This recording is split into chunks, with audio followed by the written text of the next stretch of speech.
Welcome to my channel Sahu science classes. मैं हूं आपकी नीरू मैम और आज से हम मेरे चैनल पर 9th क्लास की केमिस्ट्री स्टार्ट करने वाले हैं। आज से हम 9th क्लास का केमिस्ट्री भी इस चैनल के ऊपर पढ़ेंगे और आज हम जो चैप्टर पढ़ने वाले हैं वो है आपका चैप्टर नंबर 1, आपकी साइंस की बुक का चैप्टर नंबर 1, जिसका नाम है हमारे आसपास के पदार्थ। और आज जो हम इसमें से पढ़ने वाले हैं वो हम पढ़ेंगे ठोस, द्रव और गैस। आज हम इसके बारे में पढ़ने वाले हैं।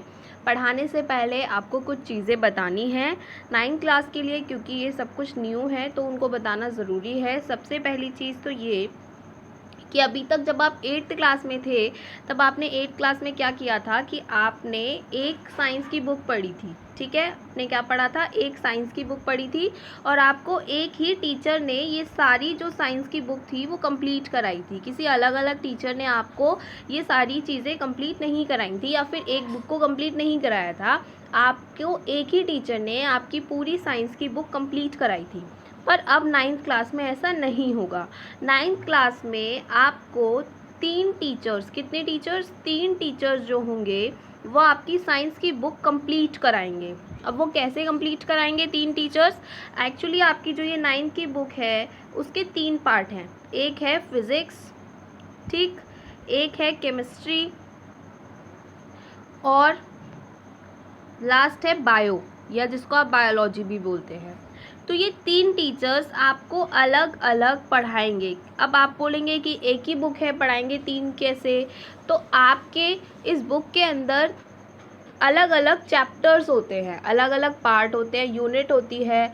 तो उन यूनिट्स को अलग अलग टीचर कवर करेंगे। जैसे कि मैं आज आपका फर्स्ट चैप्टर ले रही हूँ, तो वो जो फर्स्ट चैप्टर है वो केमिस्ट्री का है। ठीक है, बायो वाली मैम ने आपको बायो से चैप्टर का लेकर स्टार्ट किया होगा, फिज़िक्स वाले सर ने आपको फिज़िक्स स्टार्ट किया होगा।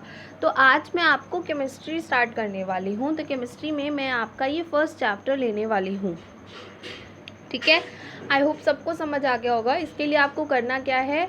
इसके लिए आपको करना ये है कि आपको मेरे चैनल को सब्सक्राइब करना है। वहाँ पर नीचे सब्सक्राइब का बटन आएगा रेड कलर का, आपको उस पर प्रेस कर देना है तो आप सब्सक्राइब कर लेंगे। और वहाँ पर नीचे एक बेल का बटन होगा, आपको वो भी प्रेस कर देना है। उससे आपको आगे आने वाली वीडियोज़ के बारे में तुरंत के तुरंत पता चलता रहेगा। ठीक है, और आपको वीडियो को लाइक करना है।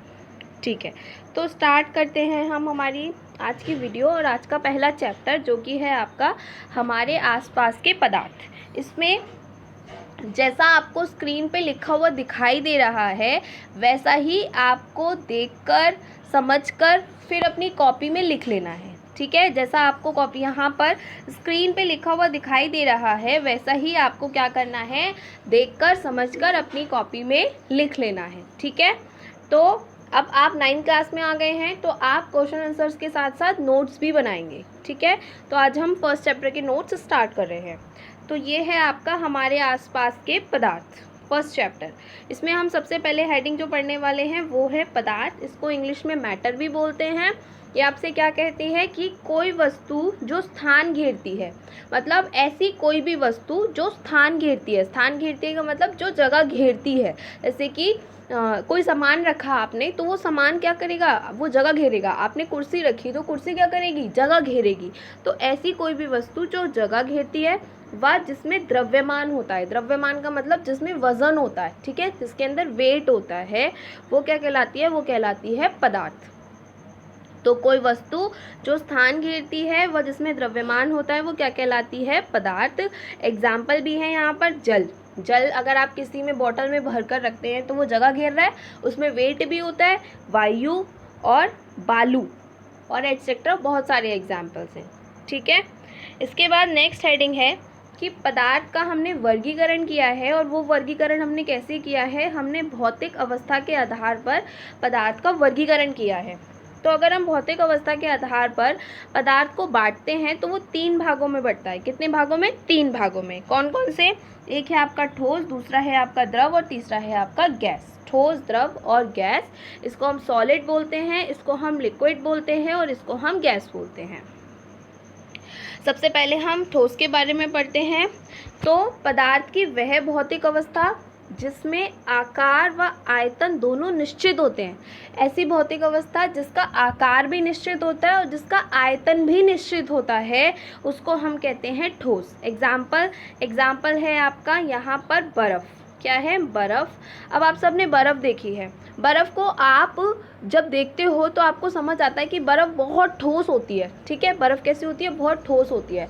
दूसरी बात, अब आपने देखा है कि बर्फ़ जो होती है उसका आकार कैसा होता है? उसका आकार निश्चित होता है। ऐसा तो नहीं है कि उसका आकार आप जमाते हो उसे जिस बर्तन में, वो उसी जैसा दिखाई देता है। ऐसा तो नहीं है वो कुछ और जैसा दिखाई देता है। तो उसका आकार निश्चित होता है, आयतन निश्चित होता है। आयतन कैसे निश्चित होता है कि अगर बर्फ़ पिघल जाती है और उसका पानी बन जाता है तो भी उसमें उतना ही वेट रहेगा जितना पहले था।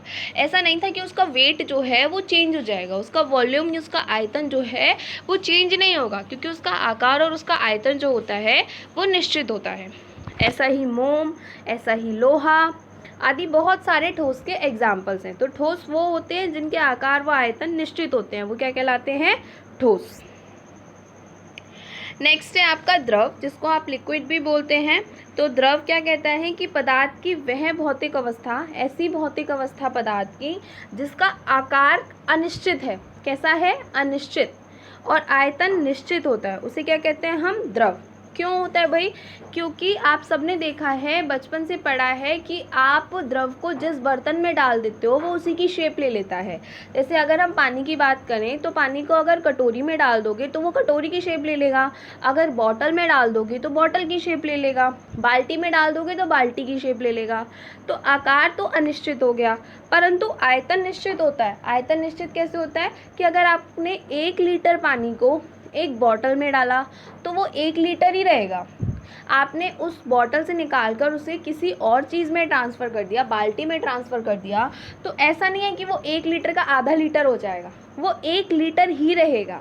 तो उसका आयतन जो होता है वो निश्चित होता है, वो जितना पहले था वो उतना ही रहता है बाद में भी, सिर्फ उसका क्या चेंज हो जाता है? उसका आकार चेंज हो जाता है।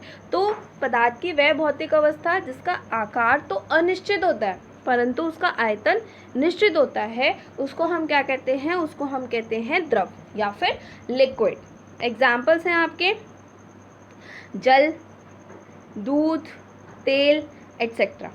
ठीक है, इसके बाद आता है आपका लास्ट गैस। गैस पदार्थ की वह भौतिक अवस्था जिसमें आकार व आयतन दोनों अनिश्चित होते हैं। ना तो गैस का आकार निश्चित होता है और ना गैस का आयतन निश्चित होता है, क्योंकि गैस के अणु जो होते हैं वो एक दूसरे से बहुत बहुत दूरी पर होते हैं और बहुत दूरी पर होने के कारण इनका कोई आकार जो होता है वो निश्चित नहीं होता है और इनका आयतन भी निश्चित नहीं होता है। तो ऐसी अवस्था कहलाती है गैस। एग्जाम्पल हैं वायु, ऑक्सीजन, हाइड्रोजन आदि। तो इस तरीके से यहाँ आपकी पदार्थ की तीनों अवस्थाएं कंप्लीट होती हैं। आई होप आपको ये तीनों अवस्थाएं अच्छे से समझ आई होंगी। तो आज की वीडियो में हम इतना ही पढ़ेंगे कि हमने पढ़ा पदार्थ क्या होता है और पदार्थ की तीनों अवस्थाओं के बारे में पढ़ा। आई होप सबको समझ आया होगा। जिसको जो भी पॉइंट समझ में नहीं आया हो वो मुझे पूछ सकता है, जिसे जो भी समझ में नहीं आया हो वो मुझे पूछ सकता है और पूछने के बाद उसको वो टॉपिक फिर से समझा दिया जाएगा। तो अब आपके लिए आज के लिए इतना ही। नेक्स्ट वीडियो में हम इसके आगे का पढ़ेंगे। Till then good bye.